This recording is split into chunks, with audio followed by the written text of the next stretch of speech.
Altair, Apple Floppy Days, Commodore, Tandy Floppy Days, Atari, TI Floppy Days. The weekend comes, the disk drive hums, ready to code for you. These days we're all happy and free. Those floppy days, the games we play, you shared with me. Those days, Motorola, Intel 6502, graphics and text are there to view. Composite, color, or RGB, program fun for you and me. Floppy Days is recorded in a live studio.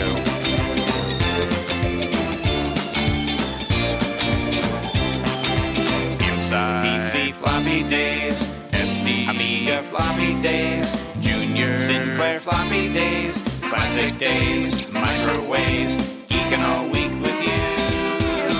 These days we're all happy and free. Those floppy days, the games we play, you shared with me. Those days, these floppy days are yours and mine. These floppy days are yours and mine. Floppy days.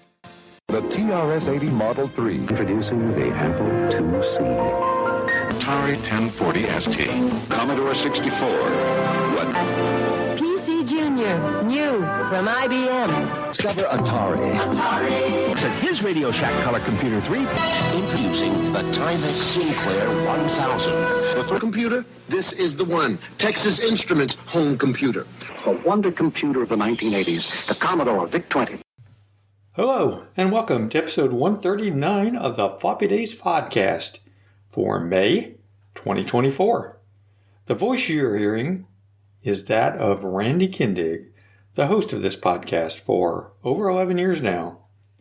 This month, I'm bringing you another interview episode in the ongoing effort to document the story of Exidy and its Sorcerer computer. I've already talked in previous episodes with Howell and Paul Terrell, both principals at Exidy, and in the creation of the Sorcerer computer.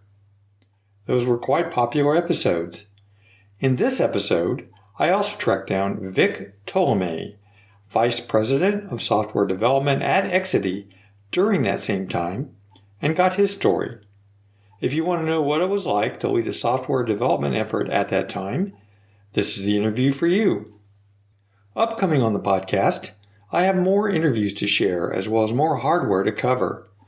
I'm actually a few months ahead with developing content, which I guess is the advantage of being retired. Before we go on, let's not forget to mention some of the great storefronts that support our vintage computer hobby in a big way. 8bitclassics.com, run by my friend Corey Colts, is a great place to get vintage computer items such as video cables, power supplies, cartridges, and upgrades for a wide variety of vintage computer platforms. I often talk about things I've gotten from Corey and his store. He has some great stuff, and I really appreciate his support of the podcast. Also, ArcadeShopper.com, run by my friend Greg McGill, is another terrific site to get vintage computer items. Greg has a wide variety of hard-to-find items for a large number of platforms. It really is amazing how much stuff he has on his site. I have done and continue to do a lot of shopping also on his site. I also wanted to mention those listeners who appreciate the show enough to donate through Patreon.com. I really appreciate you guys, and it helps offset the cost of running the podcast. Regarding that, I've created some tiers for paid members and have come up with some ways to reward those who are generous enough to monetarily support the Floppy Days Podcast on Patreon. First of all tiers, $2 per month and up, will receive early access to companion videos for any interviews that are published. The audio will be published to Floppy Days immediately, as usual, while any video will be made available exclusively to all paid members for a period of time, at least 30 days, before the general public. The videos will be published for you on Patreon.com and then moved to the Floppy Days YouTube channel after the exclusivity period is over. Other benefits have been added for the tiers above the minimum $2 tiers, such as Floppy Days merchandise, an audio introduction for supporters, and even the option to co-host an episode. It's my intention to always make all content available to everyone at no cost, while at the same time providing some benefits for those generous enough to support the podcast. I hope this is a good compromise. Please let me know your thoughts. Enjoy. My name is Vic Tolomei. I was the Vice President of Software at Exidy, Inc. in both the Data Products Division and the Video Games Division for the 8 years, starting in 1979 through, it was 87. And I've been talking with Randy Kindig for the Floppy Days Podcast, and we've been having a nice conversation about those times. All right, now I'm going to talk about new acquisitions. So first of all, I got a new computer, and I know this is something that I've really slowed down on. I'm in the mode of really not trying to acquire additional computers, but on occasion I will. And in this case, I got one from a friend. So a friend of the podcast, as well as a personal friend, Simon, donated a computer to the podcast.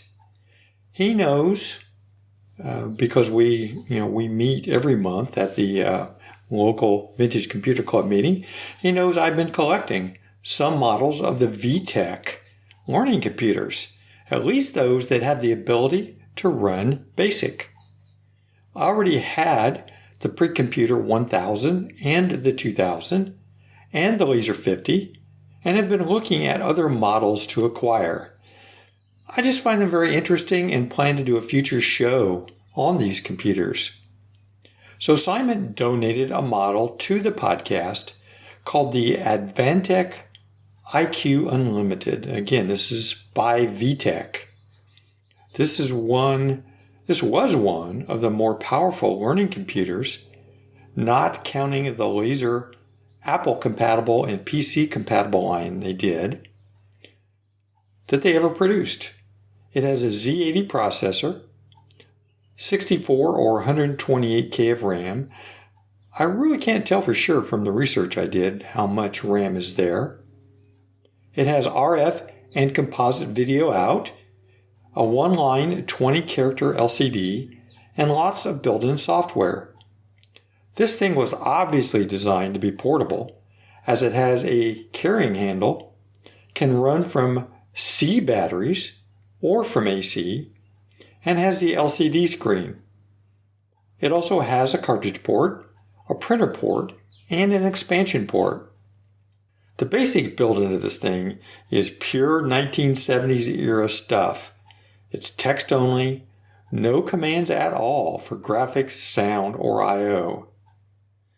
Some of the RAM on the machine is used as a RAM disk, which is kind of cool, so that with backup batteries installed, you can retain programs.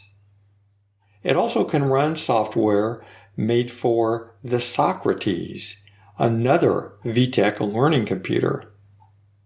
Simon also gave me a multi-cart for the machine that he found that was designed and built by someone on the internet that has all the Socrates software on it that will run on this machine. It's a fun little thing to play with, and as I said, I'm planning a future episode where I go into the details of all the interesting VTech computers.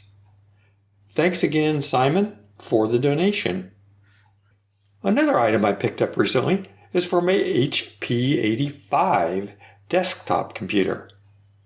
I did an entire series of episodes on the HP Series 80 some time ago, if you want to reference those. I've been slowly acquiring books and manuals for the computer over time, and recently picked up a manual from HP that's entitled the HP 85 Basic Training Pack. It was published by HP in 1979 and says it's a friendly, supportive beginner's course in basic programming using your HP 85 computer. Now, this originally came with a tape pack for the HP 85. The HP 85 had a built-in tape drive. I don't have the tape pack for it, but I don't have a working tape drive anyway. But this really makes me want to get the HP85 back out and do some more work with BASIC. Next up, a thing for my Atari 8-bits. I'm a sucker for any and all Atari 8-bit multi-carts that come out. I have the AVG cart, the SIDE2, the Atari Max MIDE2, the Ultima cart, and probably some other carts that I'm forgetting. Each one has their advantages and disadvantages, but do have specific use cases where they shine over other carts. Recently, another cart was developed called the A8 Pico cart. The A8 Pico cart is a multi-cart for the Atari 8-bit XL and XE line based on an earlier Electrotrains, who is Robin Edwards, Unicart design, but uses a very inexpensive Raspberry Pi Pico clone for an easy build. When plugged into a PC or Mac into the USB port, it becomes a mass storage device, allowing ROM, cartridge, XEX, and ATR files to be copied to the cartridge. When plugged into an Atari, then these files are shown on the menu, and the device will either emulate the selected cartridge type or act as an XEX file launcher. It also has very limited support for ATR files, allowing you to do some programming and save your work to an ATR file. It's really nice to have so many options for the Atari, and especially one that's as easy to build and requires such inexpensive parts as this one. Note that I say it's easy to build, although I didn't build this one myself. Chris Belcher from the local Vintage Computer Club built this one, and I bought it from him. Finally are a couple of items for my Tandy Model 100, T102, T200. Jeff Burt, who also goes by the handle Hey Burt, sells an interesting item for those models called the Dial-A-ROM. Many portable computers from back in the day had one or more option ROM sockets, including the Tandy Model 100, 200, and 102. This allowed the user to add in new software by plugging in a ROM chip. These days, we have modern flash-based memory that can hold a lot more bits than we could have dreamed of in the 80s. This one has a rotary dip switch, and through a bit of creative design, and you have yourself a Dial-A-ROM, which can contain up to 16 ROM images for your computer. You rotate the dip switch to the ROM you want to run, type in the command to install the ROM, and you're set. When you want to switch to a different ROM, you type in the commands to uninstall the ROM, rotate the switch, and start over. You can only run one ROM at a time from Dial-A-ROM. The Dial-A-ROM provides a simple and cost-effective way to have multiple programs in ROM available on your computer. This thing really is very inexpensive, and it comes preloaded with the most popular programs that are publicly available online. There are versions available, as I mentioned, for the TRS-80 Model 100 and 102, the Model 200, and the NEC PC8201A, the Epson PX8, and the Epson HX20. Now, even though I have and love the Rex, both the Classic and the Rex Sharp, and have several of them, if you recall, as I discussed on earlier episodes, the Rex provides multiple ROMs as well, but it has software-based switching between the ROMs. This little upgrade for the Tandy Slab computers seemed too fun and too expensive to pass up. The second item I wanted to mention for this computer line is my acquisition of the official Tandy T200 manual. The 200 I acquired last year at VCF Midwest didn't come with a manual, and getting the manual for it has been a priority for me since. And that's it for new acquisitions this month. Okay, this is Howell, the designer of the Sorcerer computer and one of the owners of Exidy. And you are listening to the Floppy Days Podcast. Okay, now I want to talk about upcoming shows. I do want to note that per a request from a listener, I've now created a shared list of the upcoming shows and published it to the Floppy Days website.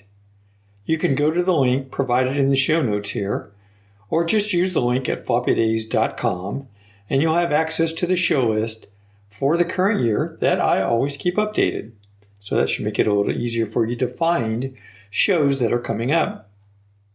So first up, as of this recording, is CorgsCon. It's getting ready to come up just in the next weekend. Again, as of this recording, June the 1st.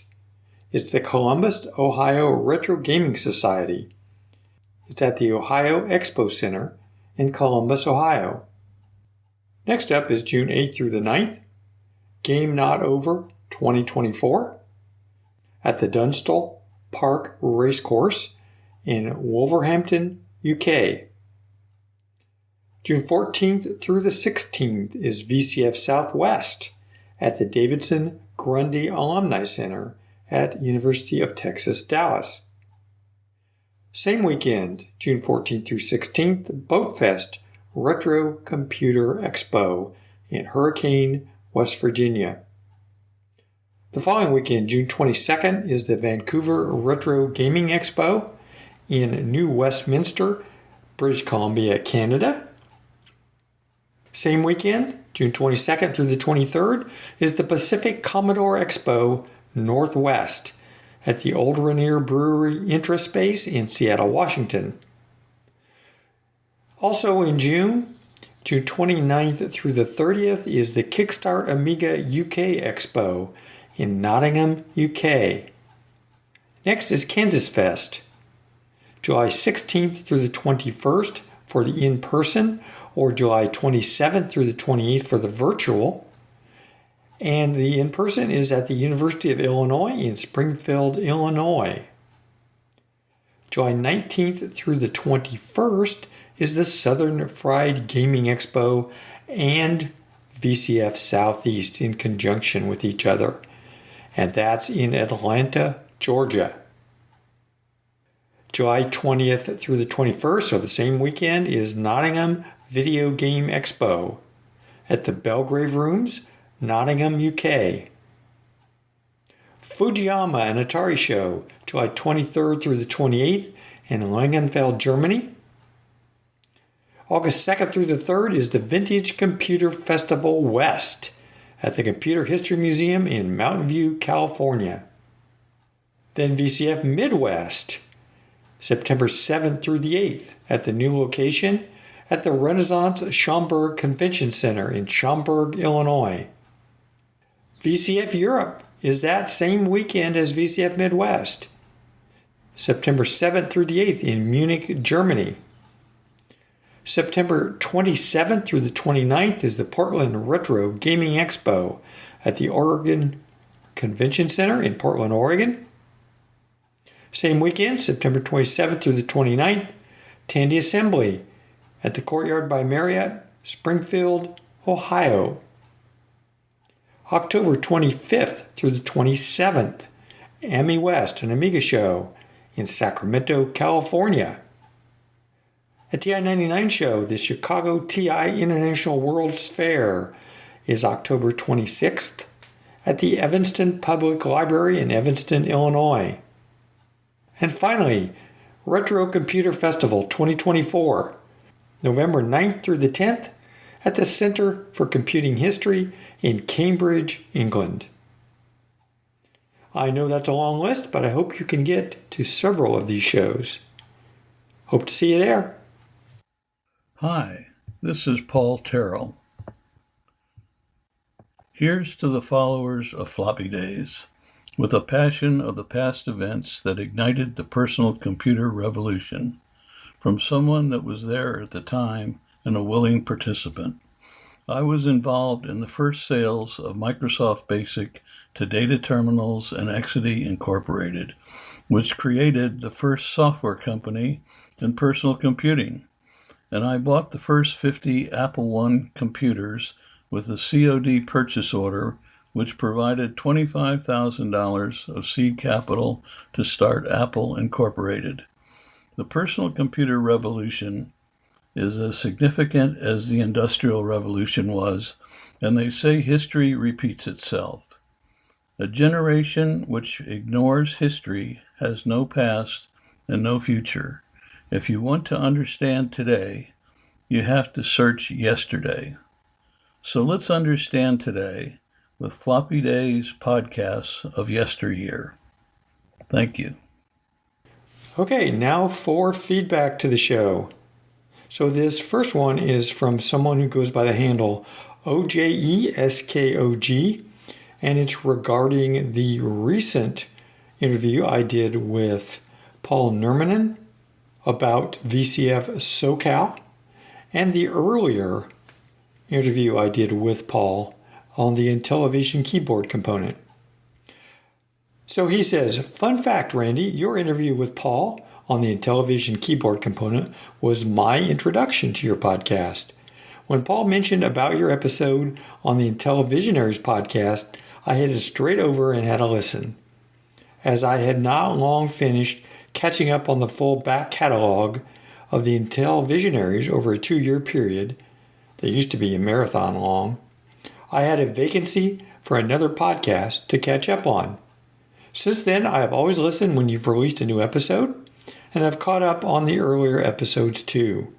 Thank you for all your hard work putting it all together, Randy. I really like it. And the second piece of feedback I got was from Josh Kylo, Kyllo, and his comment was on the recent interview I did with Hans Franke. He says, I'm the buddy Josh in the aforementioned story, and I can attest that being in Russ's room as a kid was a technological coding wonderland. From the CRTs, stacks of cassette and floppy drives, to random inventions that would make NEC and OSHA cringe. It was a great era to be a kid, and thanks to him, Floppy Days is the one and only podcast that I've started to listen to as well. Keep the content coming, and thanks. Thanks to both of you for writing in. These are great little pieces of feedback. I really appreciate it. And I'm glad you have discovered and listened to the podcast. I really do appreciate it. And that's it for feedback this month.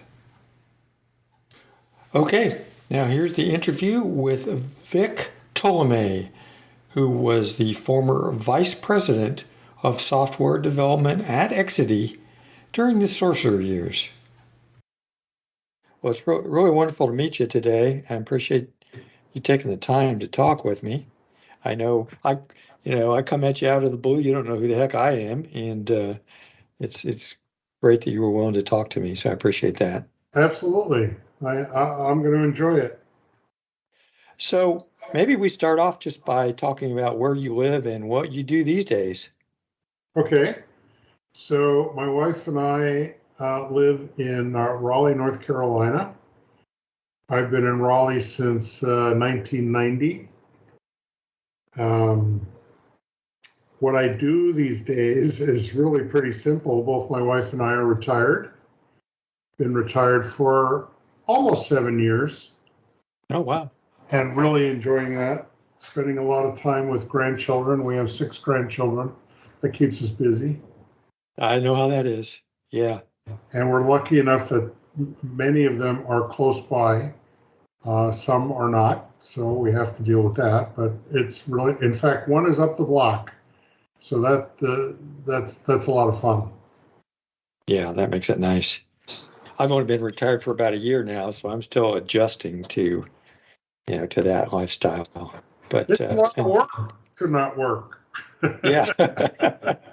It takes a while to adjust to that. It really does, especially when you've been working. I know I was working 43 years. You probably worked for, something along those lines as well. Yeah, about 48. something like that. Yeah. Yeah. Yeah. So tell us a little bit about yourself and how you got involved with vintage computers. Oh, wow. So not even much prior to Exidy. When I went to high school, I went to a high school that was associated with Notre Dame University. It was called Notre Dame High School, cleverly enough. This was in LA.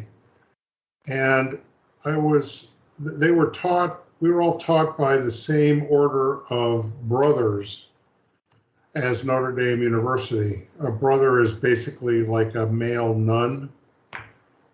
And my freshman algebra teacher was an amateur computer guy. Now, to put this in context, this is 1969, well into the era of mainframes and nothing but.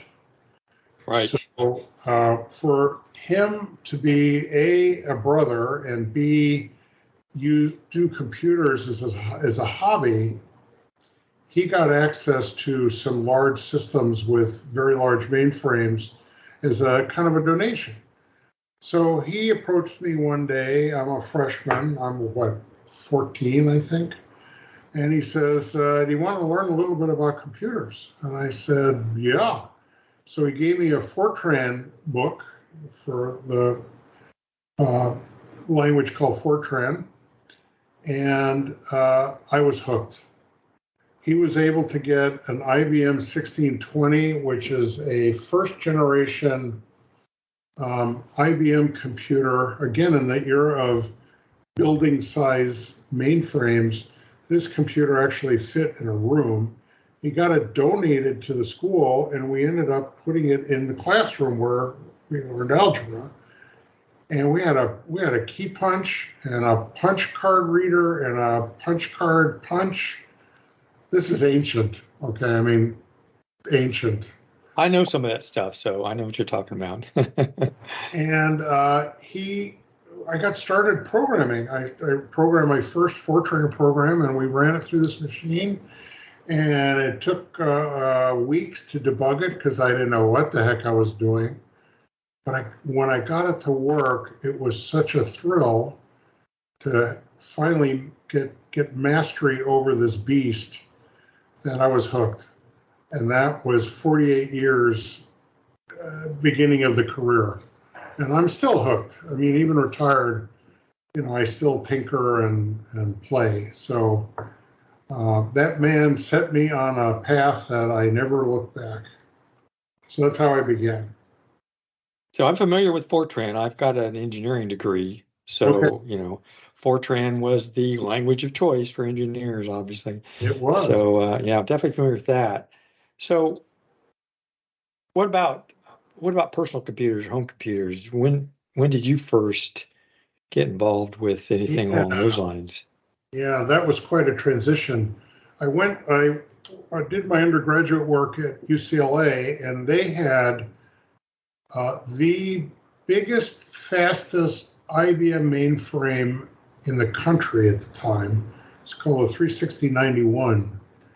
Again, building size, multiple floors, multiple rooms. And I, as a freshman there, finagled a job in the systems programming team for that mainframe. There was one mainframe that ran the whole campus, everything. All 33,000 students, all the researchers, all the professors, transcripts, everything. And by a whole lot of luck and being in the right place at the right time, I was able to get a position on that team as a trainee, a coder trainee.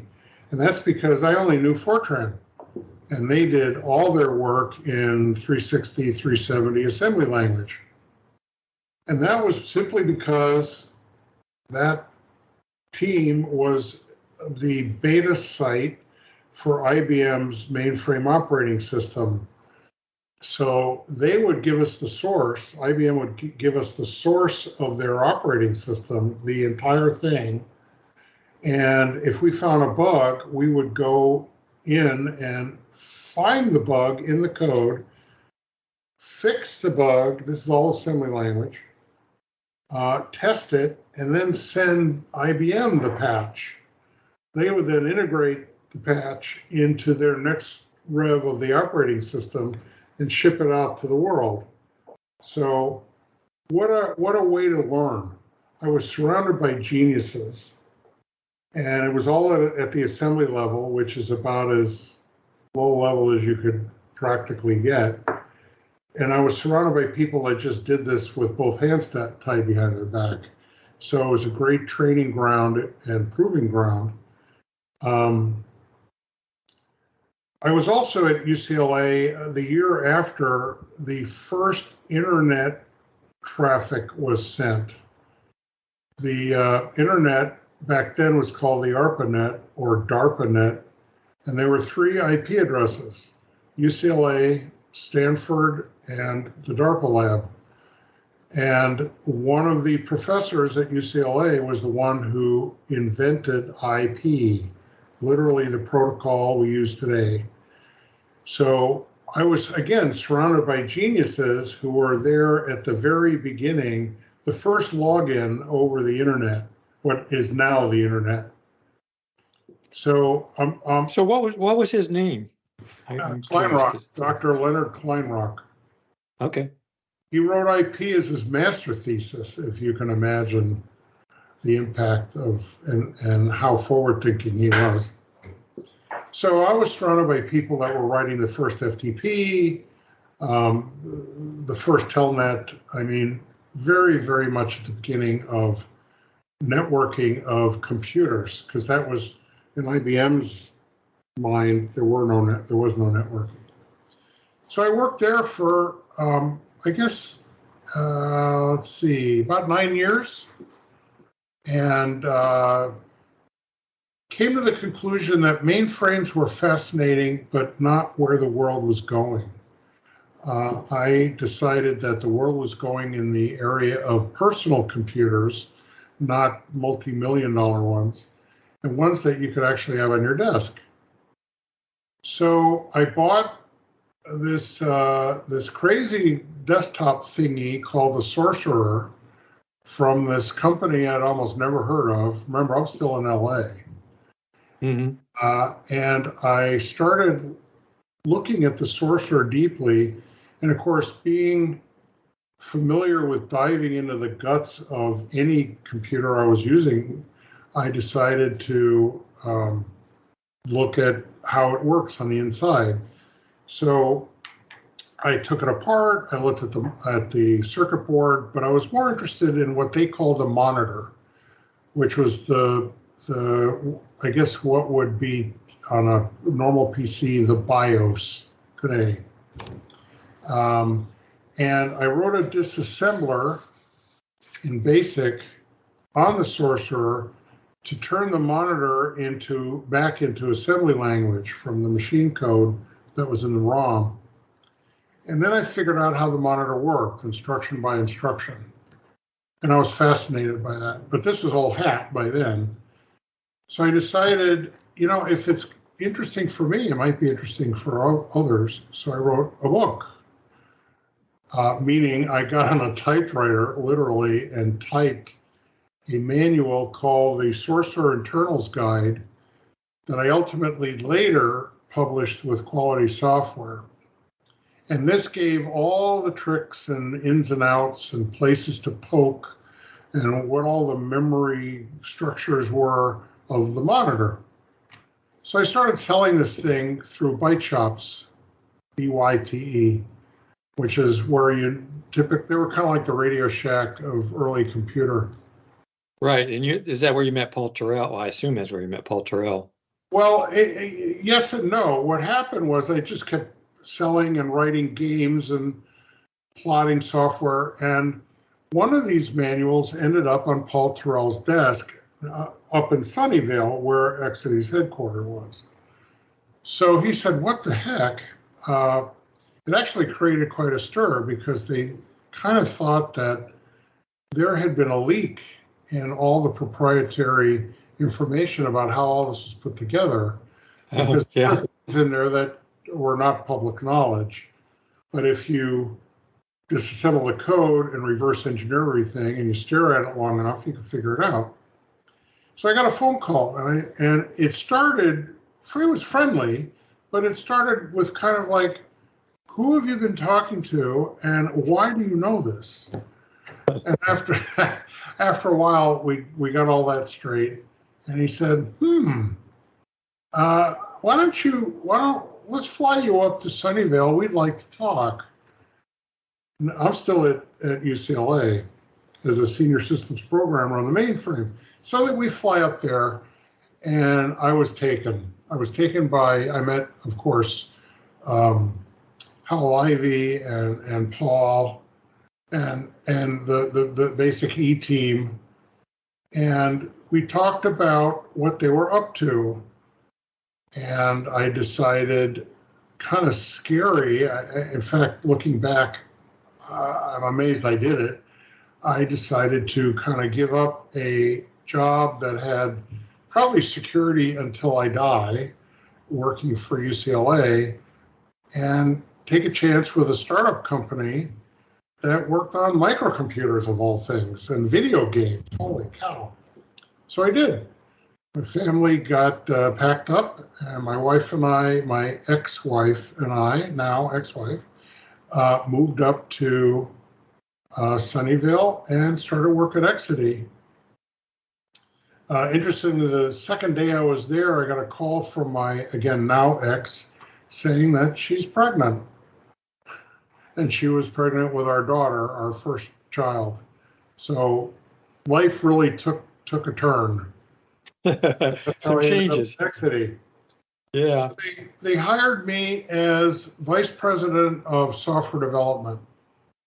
So I was in charge of all software for the company, which meant both divisions.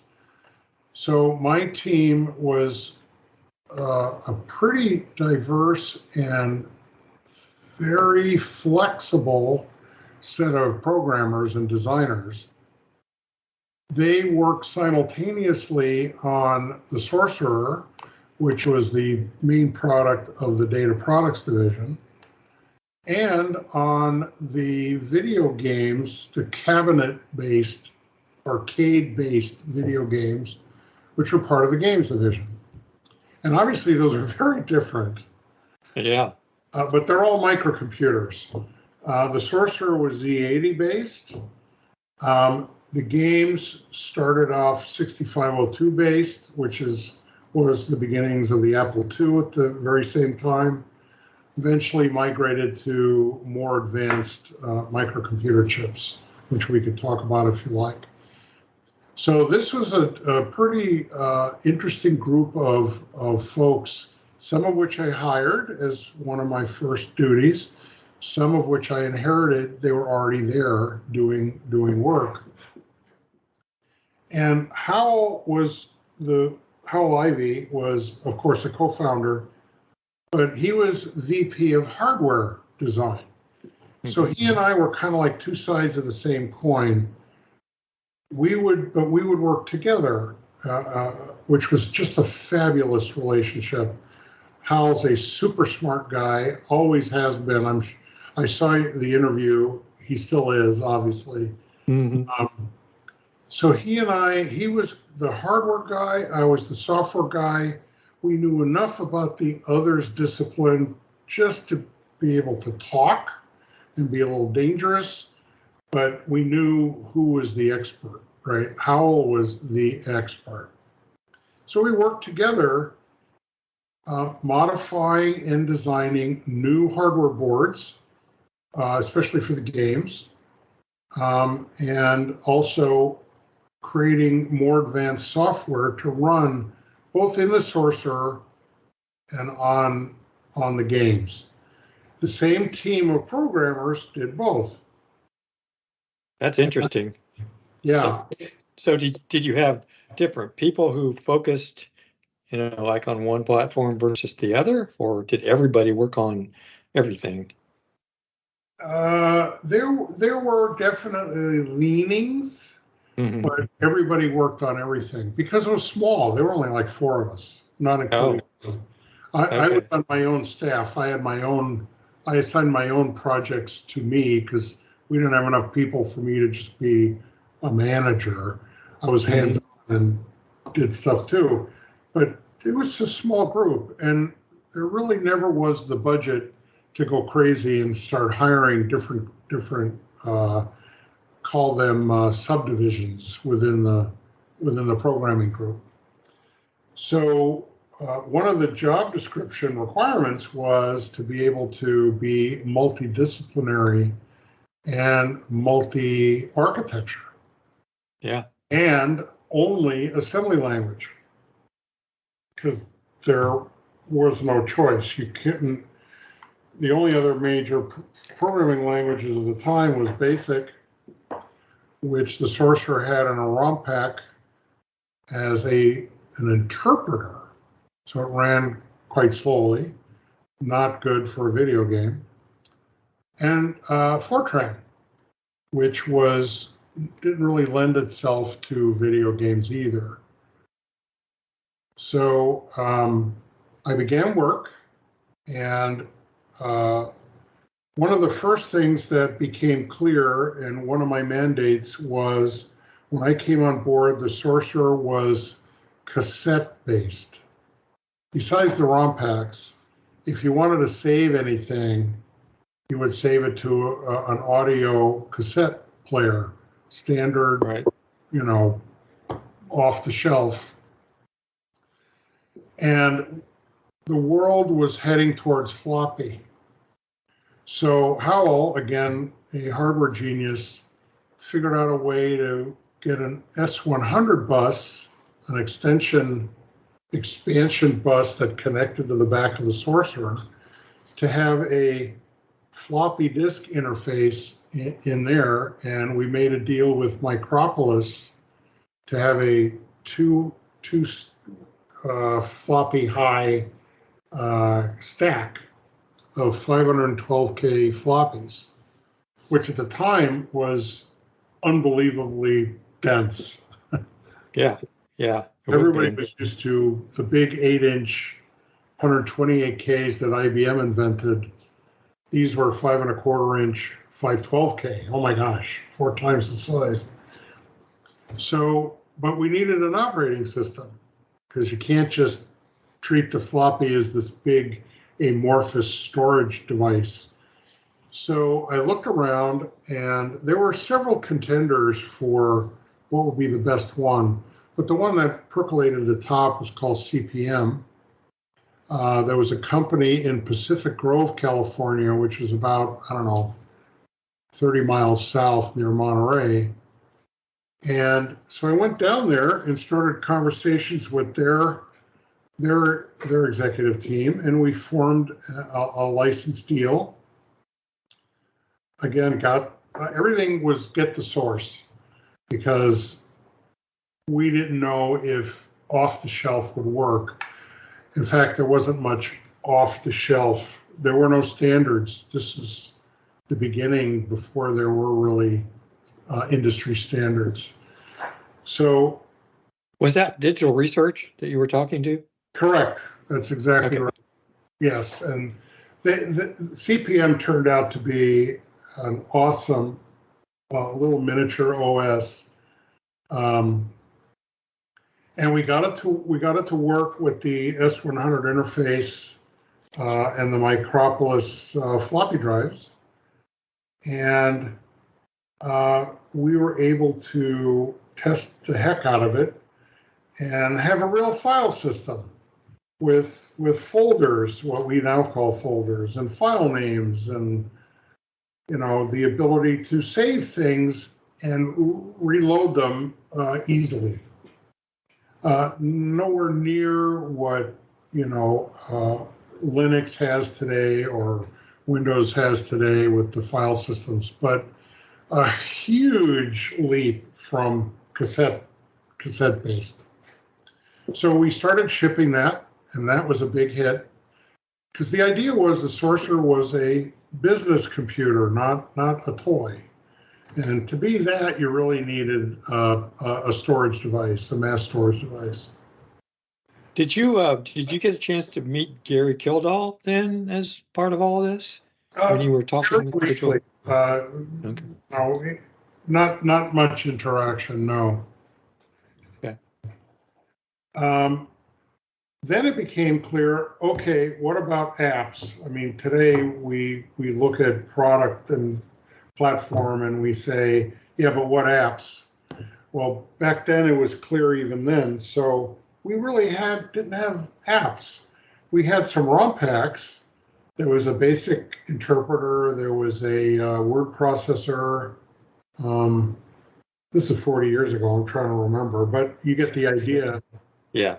But that needed disk-based applications that were, again, business-oriented, serious. So there was this crazy company up in Redmond called Microsoft. They were a tiny little company at the time, and they were the ones who provided the basic interpreter that ended up in the ROM pack. So I called them up, and I have no idea who I spoke to then, but started negotiations for a basic compiler. Because then it would actually run at machine speed. The code that you wrote would run at machine speed. So I got the basic compiler. I also got a Fortran compiler, which they were offering. And believe it or not, a COBOL compiler. Again, business computer, right? So the license deal I made with them was to get full distribution rights, but also full access to the source. Again, because things just didn't run out of the box. So I got all that, we signed it all up, and I started integrating all of these fairly substantial applications for that day and age onto this little 8-bit computer called the Z80. And got it to work. And interestingly, quick aside, I found bugs. Microsoft had bugs. Is that a surprise? I don't know.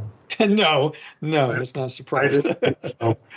So I had the source, and I was used to finding bugs in somebody else's code, because that's what I did for 9 years with IBM's code at the assembly level. So I found the bugs, I patched the bugs, retested, rebuilt and tested, and the bugs went away. So I kept throwing bug fixes over the wall to my counterpart over at Microsoft. And after about 6 months of this, I finally got it stable. And after about 6 months of this, I got a call, hey, would you like a job in the programming department? And I said no. Because at the time, it was like, well, who the heck are they? I'm already working for a company. Right. So go ahead. I'm curious, was this stuff that you got from them, was it all targeting the Z80 processor, or was it actually they wrote it for 8080. Oh, okay. Z80 was kind of a lunatic fringe. It was faster than an 8080. It supported all the instructions of an 8080, but it also added some opcodes and some registers, some index registers, which made it a lot more powerful to write real code. Again, this is before any follow-on to the 8080 came out. So it worked. The fact that it was written for 8080 means it just worked. But I had to integrate it in CPM. I had to, all of that rigmarole. Sure.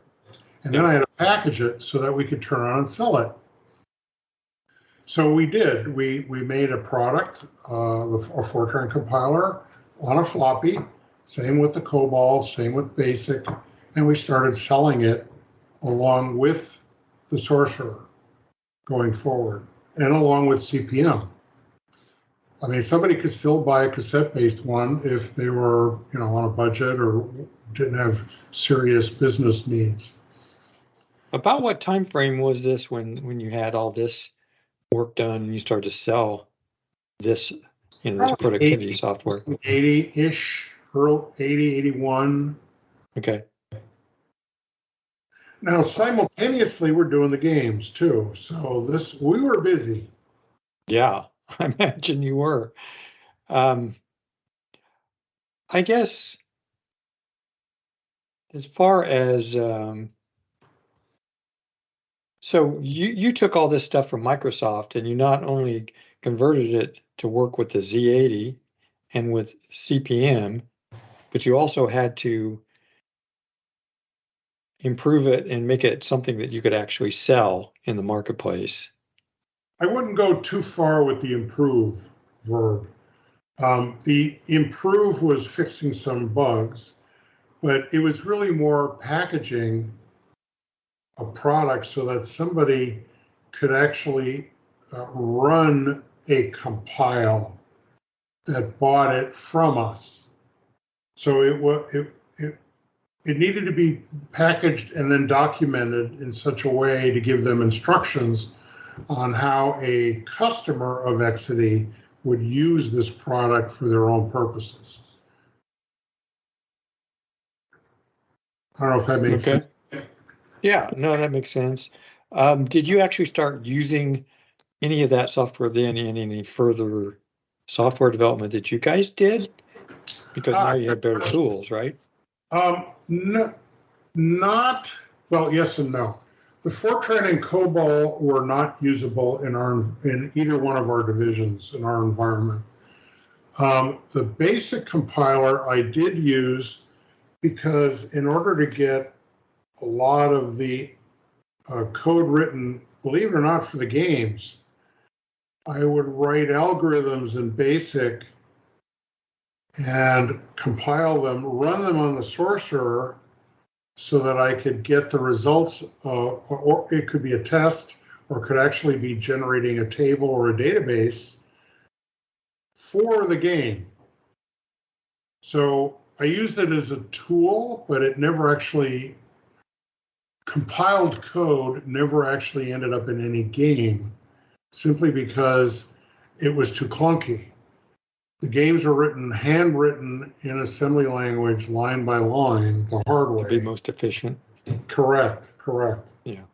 And if you'd like, I could give you an example of using that technique to use the product as the workstation on the data product side to generate what was necessary on the game side. There was a game called Vertigo, which was the only game at the time that was in a cabinet that you crawl into. Remember, this is all arcade, not home. You actually crawl into like a cockpit, and it's a spaceship, but you fly it like a plane. Because at the time, both Howell and I were pilots, so we had to do something. So this cockpit moved. So as you pitched up in the game on the screen, the cabinet pitched up. As you rolled starboard and port, the cabinet would roll. And so you've got the 3D feel along with what was going on the screen. This screen was also 3D. It wasn't a two-dimensional raster. It was a 3D vector-based display. So all the critters and the space you were flying in was full 3D. So that meant a lot of mathematical operations going on with a lot of trig, sines and cosines and tangents, a lot of multiplication and division, real 3D to do the transformation. An 8-bit computer has no such capability. It doesn't even have multiply. It barely has add. So the only way to do multiply and trig was to generate tables in advance and store them in the EEPROM or the ROM of the game and do table lookups to do a multiply. And it was done using logarithms. So If you convert everything to logarithms, then a multiply becomes an add, which the 8-bit processor is good at. And the same with trig. I mean, you could take the sign of anything with looking it up in a table. So the basic program was written on the Sorcerer to generate a highly defined and resolute table of logarithms, anti-logarithms to reverse the process, sines and cosines, so that the little 8-bit processors could actually do what is now called computer graphics. Back then, there was no such thing. So there was a marriage. There was a marriage of the two. And it really was challenging and a lot of fun, very satisfying. I'll bet it was. I mean, you guys were kind of treading new ground there and having to figure it all out as you went. Very much. And Howell was the one who created these hardware systems for the games, along with the Sorcerer, of course. He designed the Sorcerer motherboard. So we ended up having multi-processor games. That Vertigo game that I was telling you about, the main brain was a 68,000, which had just been released, and it was 16-bit. Holy cow. And it was actually much faster. It also had a 6809, which is a Motorola chip, to run the cabinet motion, the motors that move the cabinet, and a 6809 to do all the audio, because we ended up doing not just boops and beeps and bells, which was the classic old style audio, but actual recordings. So we would have airplane noises and people screaming and, real audio recorded, digitized, saved in the game. Then the 6809, using hardware that Howell designed, would play it back through the speakers. So it's very realistic, and none of the kind of old style beeps and boops that we were used to in prior games. So I think there were at least 4 microprocessors all interoperating. And then the last one was to help with the graphics. Howell designed a bit slice processor where the instructions were about 100 bits wide. It's not 16, not 32, but 100. Wow. Custom made, where each bit controlled a piece of hardware, also custom created and designed by Howell. And then I wrote the compiler to generate those 100-bit instructions, just so that it did exactly what we needed it to do for the graphics and no more. So again, that marriage between Howell's genius in hardware and the software work really played a factor. Yeah, well, you really did challenge your developers. They had to be able to write for a lot of different processors there. That's amazing. Right. And they did it. These were smart guys. They worked hard. So by this time, was all of your development on, was it all around disk-based software rather than ROM packs, or were you still developing ROM packs as well? There were no ROM packs developed from the time I got there. The suite was set, because once you started doing floppy based, it was hard going back. Yeah. Okay. In fact, after a while, floppy started to be a bit clunky, and there was this rumor there were these things called hard disk drives. So I searched around, and there was this company. For the life of me, I don't remember the name of the company, but they had a 10 meg hard drive. It was about this big. The platter was about this big, which today is preposterous. I mean, you could get hundreds of terabytes on a disk, but 10 meg. And it came with an S100 interface. Oh my gosh. So the only challenge was to get one of these prototypes and then integrate it with CPM so that CPM would know what to do with it, because it's not a floppy and it's not, 1 meg or 512K, it's 10 meg. It changes all the scaling of everything. But we got it to work. We got 2 of them because these were rare.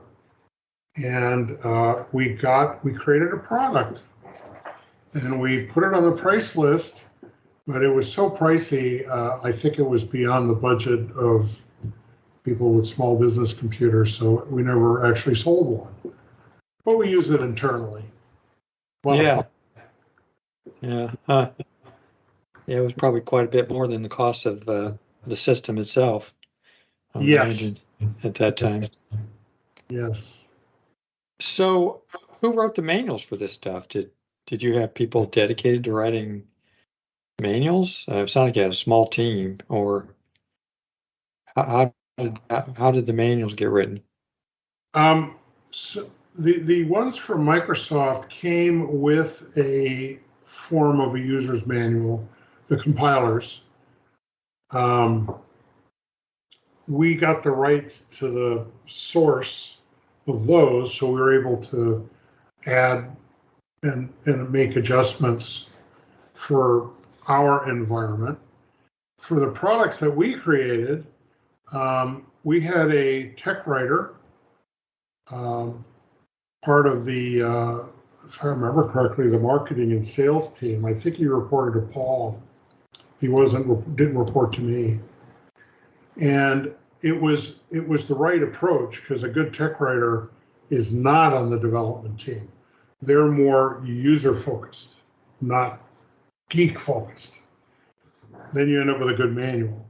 So we would sit down with them and we would kind of be interviewed, and then they would write a manual, and then we would come in and make adjustments and interact and make it work. In some cases, I wrote a manual because I was responsible for that also. So one way or the other, we knew that it was important to get these manuals done along with the product and not just throw the floppy over the wall. So when did John Borders come into the picture? John preceded me.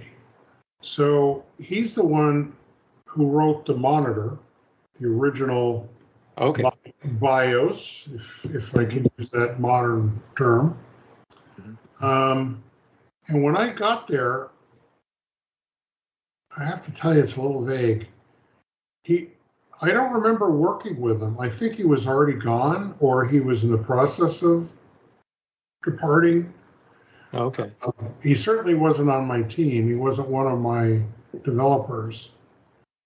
I don't remember much interaction. That doesn't mean that he wasn't critical, but ships passed in the night, I think. Okay. Very good. So at some point, the data products division got sold off. You were still there, is that right? And that happened? Yes. So what was that like, and what was the ongoing perception at the time? Well, let me answer it 2 ways. One, on a more personal level, I had come from a rock solid, never to go away job working for UCLA and went to work for a startup. And I'm still a young whippersnapper, so I don't know what that means really. Well, this is the first wake-up call about what that means, because business requirements came to the point where the data products division just was not holding its own as part of the Exidy global piece. So the decision was made. And of course, it's all about budget and making payroll and keeping things profitable like any business. So the decision was made. And that was my first exposure to, wait a minute, you mean that piece of my job is gone? Now, the good news is I still had the games division, which went on until I finally left the company. But it was unnerving, personally to me, to think, wait a minute, you mean that's not under my control? Up to that point, if I do a really good job, then I'm good. I'm employed and I'm happy. But that doesn't work in the real world. So that was strange. On the more practical side, we had tried a lot of different things to get that Sorcerer launched. And I think Howell, when he talked about it in your interview with him, I think he nailed it when he said the choice was made not to go out and get some VC. So it was all self-funded, and you needed that boost, that kickstart to get the marketing and the exposure out there, because it was the most powerful PC for a business on the market. Apple cleaned our clocks, but they weren't business oriented. It was more of a toy. So on a business level, we had the right product, but no, we were a very well kept secret. And so it never really took off. So we tried everything. We tried making deals with foreign countries. We created a Thai, as in Thailand, Sorcerer, where you used the programmable character sets to actually have non-Roman, non-English monitor. We did a Vietnamese one, we did a Japanese one, but it's just never got traction. So it was time to divest ourselves. So they sold it off to another company, and the team stayed with me. We stayed with the games division, and that company took over sales, marketing, and any further development. So you really had no interaction with them beyond that point. Once it got sold, that was the end of the line. There was, of course, transition, right? Yeah. We wanted our baby to survive the move, so we helped them. But basically, they owned the whole thing, and we severed the cord at some point. Okay. So a number of people left around the 1987 time frame. Is that when you left? Yes. I guess I'm not. So where did you go from there? When I left Exidy, because of my work in graphics, even though they were video games, so it was for play, I caught the attention of a director at Sun Microsystems, which was also in Mountain View, Sunnyvale. This is around the time that Silicon Valley actually became the acronym Silicon Valley. When I started at Exidy, it was just another little Bay Area town. So by that time, Sun Microsystems was well established as one of the top 3 workstation providers on Earth. One was IBM, and one was Sun Microsystems. And so they had a complete division for graphics, imaging, and video. And so they suggested I check it out, and we do some interviewing and see if there's a match, and there was. So I ended up working for Sun as managing one of the video teams and imaging teams, and stayed there for about 7 years. Quite a while. Okay. So you mentioned before a company called Quality Software. Yeah. Where did that come into this picture? Because I haven't heard anything about Quality Software and when you were a part of that. Quality Software was I'll call them a third party whose products were either documentation in the form of books or product, software product. So they got involved with me specifically around the Sorcerer internals manual that I had written on a typewriter on 8.5 by 11 paper that I sold in a baggie. They said, we see a market for this. How about if we actually rebrand it and republish it as an actual book, bound and so forth, instead of on an old typewriter. And so they did, and they sold quite a few copies, because even though there was by then Sorcerer was disc-based and so on, there were still people who wanted to know the secrets under the covers, when you lifted the hood. And so they sold quite a few of those manuals, and then I ended up getting royalties, because it was always my book. It was never Exidy's book. And Paul was fine with that. Anything to get the word out for Sorcerer was a good thing. And then some of the software that was written either by me early before I worked at Exidy, like I wrote a plotter, get the T's right, so that you give it a function and some data and it would draw the graph on the screen using the programmable character set. Took one of the Exidy games, which was called Spectar, in the arcade, and put it on the Sorcerer again with the programmable character set. I sold those before Exidy ever hired me. So they turned around and repackaged them, got them off cassette tape where they were, and put them on floppy, packaged them, wrote little manuals, and sold them too. So that's basically what they did in general.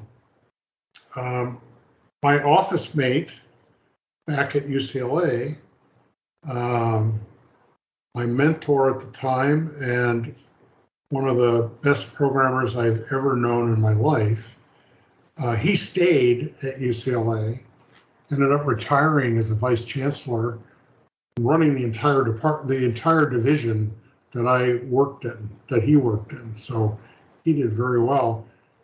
He went in the Apple direction, while I went in the Sorcerer direction. So he used Quality Software to sell some of the video games that he wrote for the Apple II. So we were both dabbling, and Quality Software is a great vehicle for that. I see. So you were involved with Quality Software while you were at UCLA and while you were at Exidy. Exactly. And okay, gotcha. That makes sense. So I guess I'm curious, do you stay in touch with any of the people that you worked with back then? I did for a while.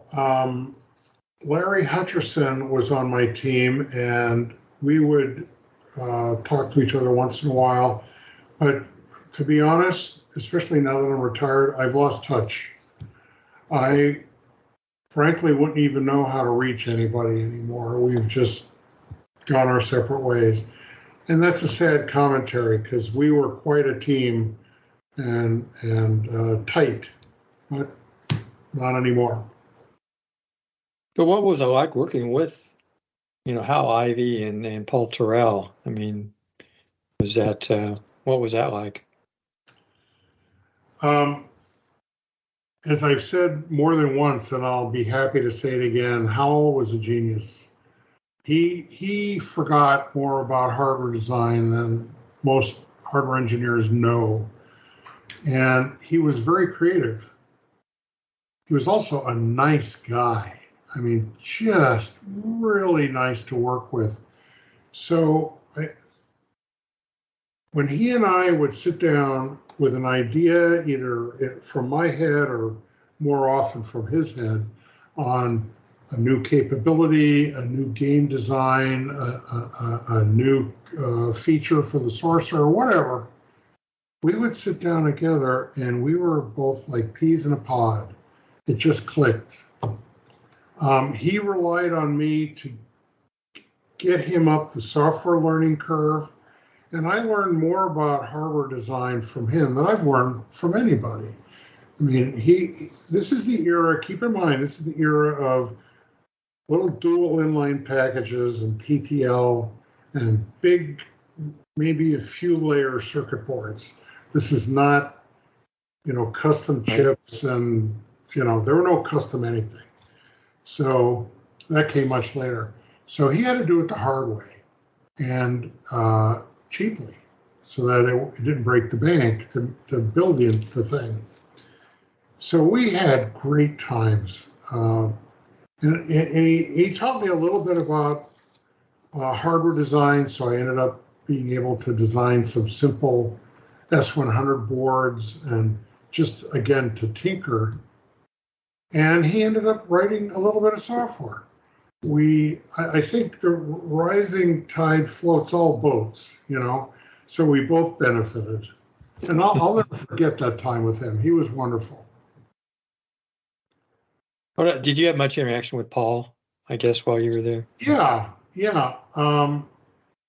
He was in charge of doing the sales of everything, of course, the games and the Sorcerer.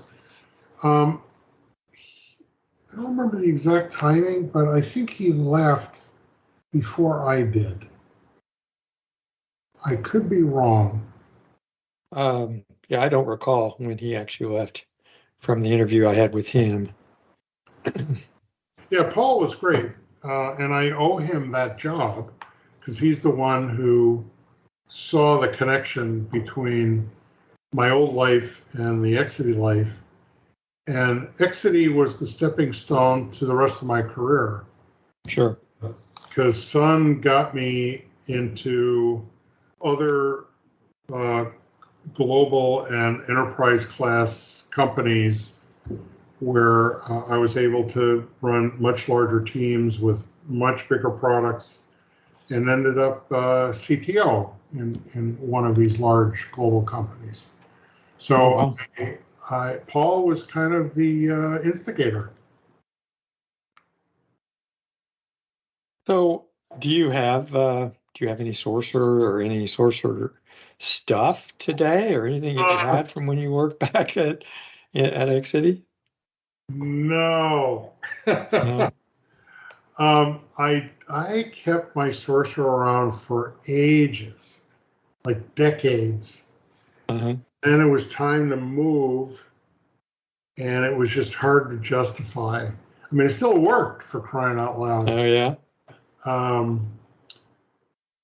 No, you probably had all the expansions as well, I would assume. Oh yeah. Yeah. I mean, by then PCs had become so capable and so powerful that the Sorcerer just became a kind of a museum piece in my house. And if I had thought it through, I would have kept it and just. You didn't throw it away or anything, did you? No, I sold it. And okay. No, I wanted to make sure it got a good home. Oh, heck.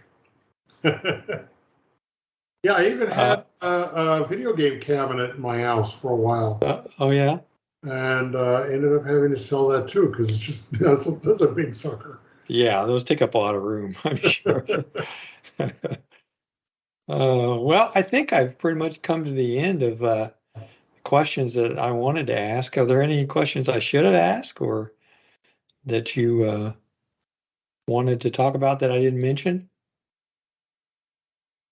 No, actually, I think you really covered it nicely. The closing comment I would make is I always will have and had a bit of a sad memory that it didn't take off. it wasn't the first startup that I worked for that didn't go public and become a success. There were 2 more after that. So it kind of prepared me for the shock of, no matter, even if you're doing a great job, the doors close and you're out of work. Things happen that are outside your control, right? Exactly right. And that was that brutal awakening that I already talked about. But I will always feel sad because in my heart of hearts, I would always think we had either the best business desktop computer. I can't really call it a PC because that connotes something else, or one of the best, because I knew all the competition out there.